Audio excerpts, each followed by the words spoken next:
very excited to be here. I'm excited to be able to share what my study means to the people of South Africa. I'm super relieved that I am done with my master's now. And though I love learning and love researching, I think I'm going to put further studies on the back burner for the time being. I think I need a little bit of a break, but watch this space. I'm pretty sure in the next year or two, I'm going to be studying something else. I just can't help myself.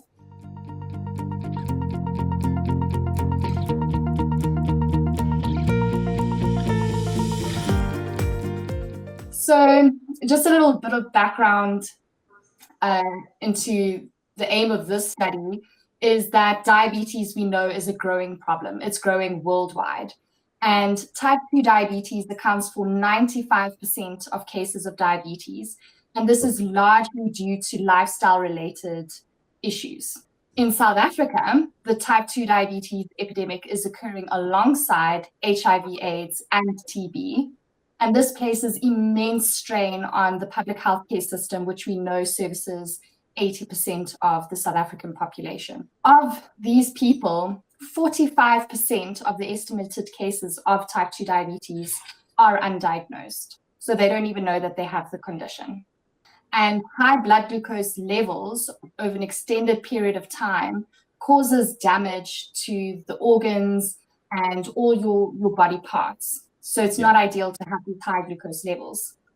And usually these people, or very often these people, are only diagnosed when complications present.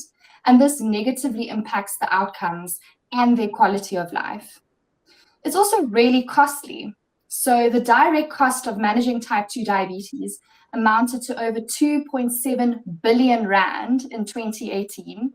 And most of this cost was related to treating complications. So ideally, we want to be able to diagnose people early on and manage diabetes appropriately. And because South Africa is resource poor, we can't just, administer a blood test to everyone. We sort of have to be circumspect as to who we select. And in this regard, we can use a diabetes risk score, which calculates the risk that that person is of having diabetes based on a number of variables such as age, waist circumference, BMI, tallies their score, and then indicates whether they're at high risk or not at high risk. And then if they are at high risk, it encourages them to go get blood tests done to confirm whether they have diabetes or not.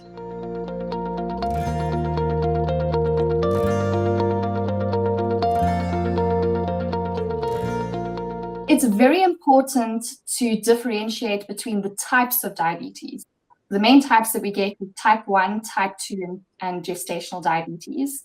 And understanding their root cause or their physiological process helps us to understand their treatment. So for example, type 1 diabetes is an autoimmune disorder where the immune system attacks and kills the insulin-producing cells in the pancreas. So this is why people with type 1 diabetes require exogenous, so external insulin, which they have to inject, and they have to use that for life. Whereas type 2 diabetes is a result of a complex interplay between genetics and the environment, where a genetic predisposition in the face of a poor lifestyle that results in excess body fat may lead to the development of insulin resistance and possible simultaneous impairment in insulin production, though there is still a little bit of insulin there. Well, there is insulin. So this is why type 2 diabetes can be managed with lifestyle and oral medication.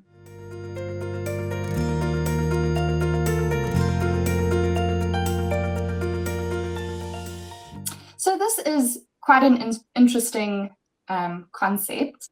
I think for those of you who are a little bit more interested in how cutoffs are developed, how we diagnose certain things, they should delve into the science of how this was done, because it is incredibly fascinating where we get it from. But basically, diabetes is diagnosed using 3 different blood tests, and a cutoff is applied for each of these. So we get a fasting glucose, where you fast for a minimum of 8 hours, and then you go and get a blood test done.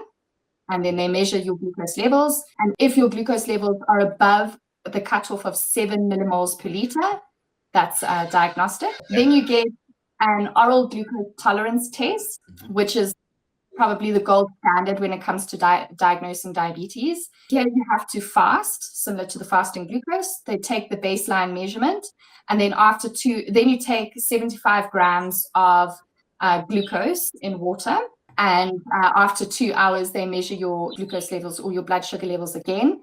And if it exceeds 11.1 millimoles per liter, that is diagnostic. And then we get the third test, which is glycated hemoglobin, or HbA1c, which is a long-term measure of your average glucose levels. So this is a measurement over about 3 months, and it comes as a percentage. So if it exceeds 6.5%, that is also diagnostic. So oral glucose tolerance tests and fasting glucose have been used for decades. Everybody has accepted these are measurements that we can do to diagnose it. Whereas HbA1c is only relatively recently being used or accepted as diagnostic measure. And it's under very strict conditions that they actually accept that. And you actually need to present with diabetes symptoms and one high measurement to be diagnosed with diabetes, or you need 2 high measurements within a 2-week period. So you can't just take one measurement and have no symptoms and say, okay, I have diabetes. You need to have at least 2 measurements within a 2-week period. And that's how diabetes is diagnosed.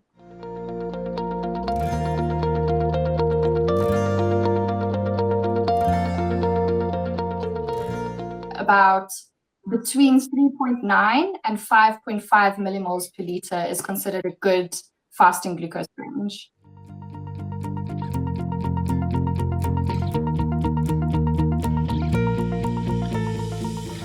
So definitely not. Every person is different, and some people with type 2 diabetes might progress to require insulin, whereas others can continue with lifestyle modification and oral medication indefinitely. And for those who do progress to require insulin, it might just be a natural progression of the condition. So it's not necessarily a failure on their part that they didn't manage their diabetes properly. It might just be, naturally how things would be progressing.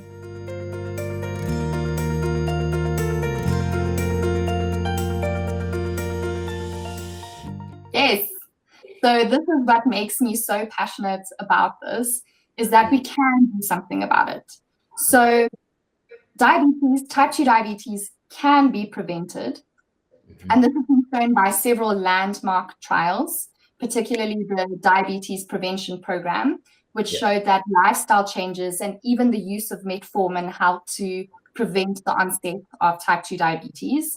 And it was actually shown in that trial that lifestyle changes are more important, or they have a greater effect than metformin in terms of preventing the onset of type 2 diabetes. So this is why it's so important to implement lifestyle changes. Then type 2 diabetes can be put into remission.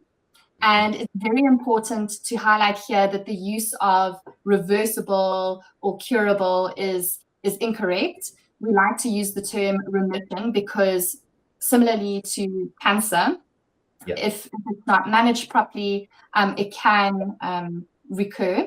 So it's very important to bear that in mind, that when you're making the changes, it has to be lifelong because, diabetes can return.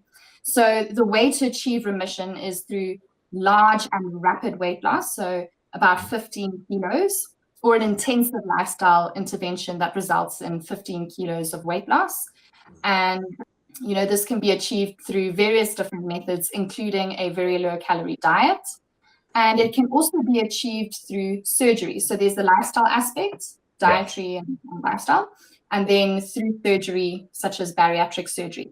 And what's really cool about that is remission has been seen in people even before weight loss occurs, which means something else is going on in the physiology resulting in the diabetes remission that's not actually related to weight loss. So I find that quite intriguing. And another thing is that remission is more likely to occur when lifestyle changes are implemented earlier in the stages of the disease. So particularly if you, within 6 years of diagnosis, if you implement lifestyle changes, the chances of achieving remission are much higher.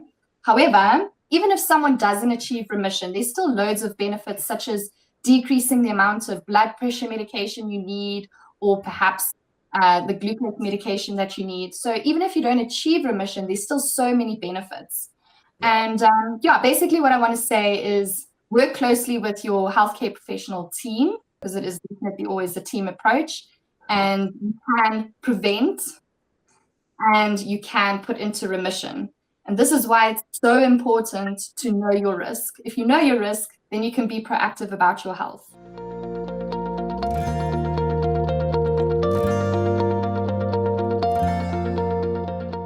So I did do a postgraduate diploma in diabetes. In fact, it even started in my community service. I was based in rural KwaZulu-Natal, and I was horrified with how people with diabetes were being managed, or how they were managing their own condition, and how some people were coming in having further and further amputations. So I realized I also didn't know enough about this condition to be able to really help people. Obviously, the language barrier wasn't helping me, but I decided to pursue this a bit further. So I did several things, like I did the 5-day CDE course, and then I did my postgraduate diploma through the University of South Wales, and then I worked for the CDE. And so I've been involved with diabetes, and I'm really passionate about the topic. And I think what really drives me is the fact that it is preventable and it can be put into remission. You just need to make appropriate lifestyle changes, and this will come forward. As I said, to prevent or to manage, you have to know that you have the disease. And the fact that there's 45% of people out there who don't even know they have it, like, how can you do anything about it? So there are, as I mentioned, these risk scores that people can use to identify whether they're high risk or not. And there are many, but a lot of them have been developed in white populations, and the population it's been developed in largely affects how it performs. So we can't necessarily take something that was developed in Finland and apply it to South Africa, because there's different factors at play, and we don't know how well it's going to perform. So as I said, it's not necessarily easily generalizable, and they need to be validated. And validation entails making sure that score performs appropriately in the target population. I searched around and I didn't see anything that was developed in sub-Saharan African population, and I saw the need, and I really wanted to develop my own risk score. So this is a really large task, definitely a PhD level, and I quickly learned it's not going to be what I'm going to be doing. And I also discovered that a risk score was developed in an African setting. So it was just never published, which is really unfortunate, but it is currently being used by the South African Medical Research Council. It's very effective. So basically it was developed in 3 African populations and then validated in 3 African populations. And 2 of those populations were in South Africa. So one was in Cape Town and one was in KZN. So we know that it performs well in those Black populations in South Africa, but ethnicity may also affect the performance. So what I wanted to do was to select another Black population and make sure that we could also apply to that. So I applied it to the pure population, or the pure sample that's in Northwest, and I wanted to see how it fared in that setting.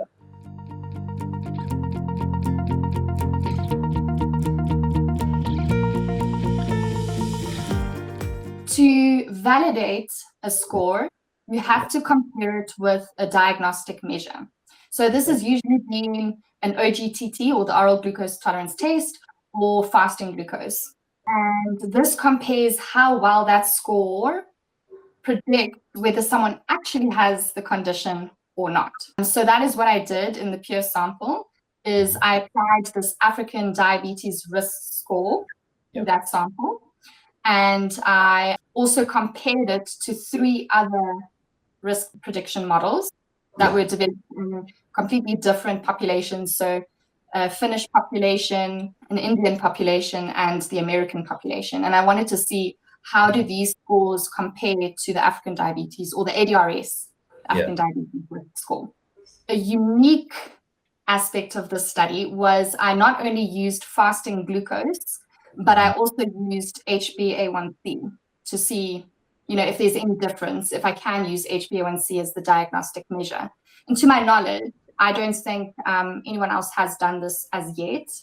And so that's a really novel aspect about the study, which I'm quite proud of. And we found that all of the models performed comparably, and that HbA1c performed comparably to fasting glucose, which is really cool. And the fact that the ADRS only uses 3 variables, which is age, waist circumference, and your blood pressure, it makes it very easy to use, because these are measurements that we should have. Someone should know their blood pressure at some point in their life. We already know how old we are, hopefully. And waist circumference is relatively easy to measure. And that's why, because it performs very similarly to all the other models, we recommended that the ADRS can be used in the Black population in South Africa, because we've covered various different demographics. We've got a population from Cape Town, a population from KZN, and now one in Northwest. So we're quite comfortable with the fact that it does perform well in most Black South Africans.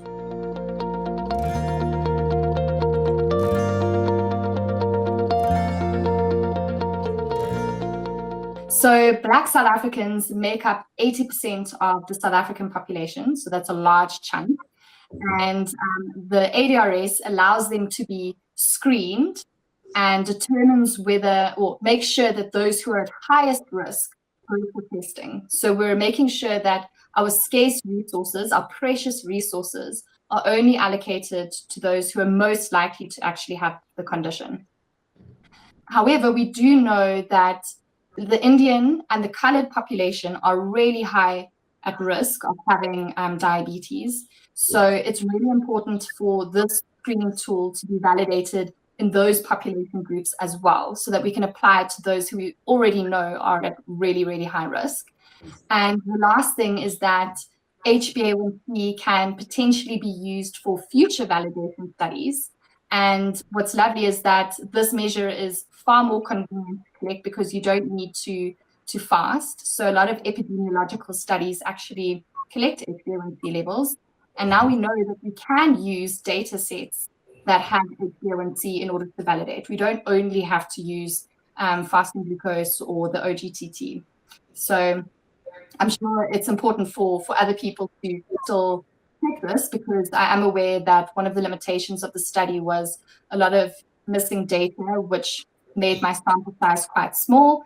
But I'm confident that in future they would be able to see similar results, and that HbA1c will be able to be used for future validation studies. Also, just wanted to highlight that because of my passion about diabetes, a large mission of M2 Biome, which is the division that I'm head of, we plan to produce products and services that really help people with diabetes, specifically type 2 diabetes. We're focusing on metabolic disorders and that sort of thing. So you can definitely watch this space. We're going to be bringing a whole bunch of exciting products to the market. So I'm really, really excited for that.